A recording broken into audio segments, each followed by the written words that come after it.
let's talk about now the side that isn't so great. What's busting? What's bust? So one of the big things, especially lately, is this increase, whether it be real or perceived, in a necessity or a drive to respond to messages, whether that be texts, emails, Facebook posts from other people. We have so many different technologies and platforms that are all giving us alerts, and it's real easy to pull out that phone to want to do one thing and then suffer from cell phone blindness because, oh, I got a text message from Sally, I need to respond to that before I get doing this other thing, and then by the time you do that, you've forgotten what you originally went to do. Another thing kind of following from that is this increased pressure to multitask.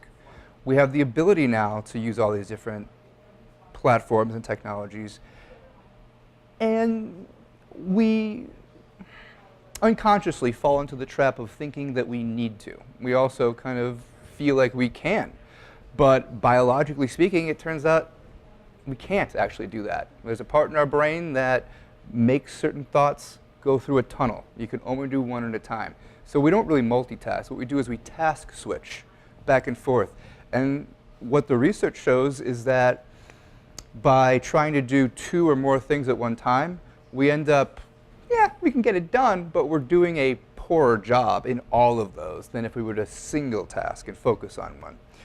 Thirdly, a question that I've been curious about is, in this technological space, can we really connect with each other? And what I'm talking about is, in a face-to-face encounter, or even on the phone, I can hear your tone of voice. I can understand how you're reacting to what I'm saying.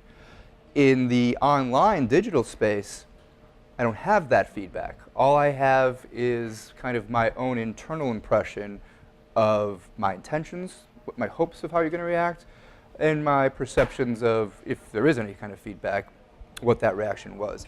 So I think, as much as how I mentioned earlier, we can kind of free ourselves from that physical being appearance, it is the case that we still have some sort of mental image of the audience that we're communicating with, and it's more so than ever incorrect.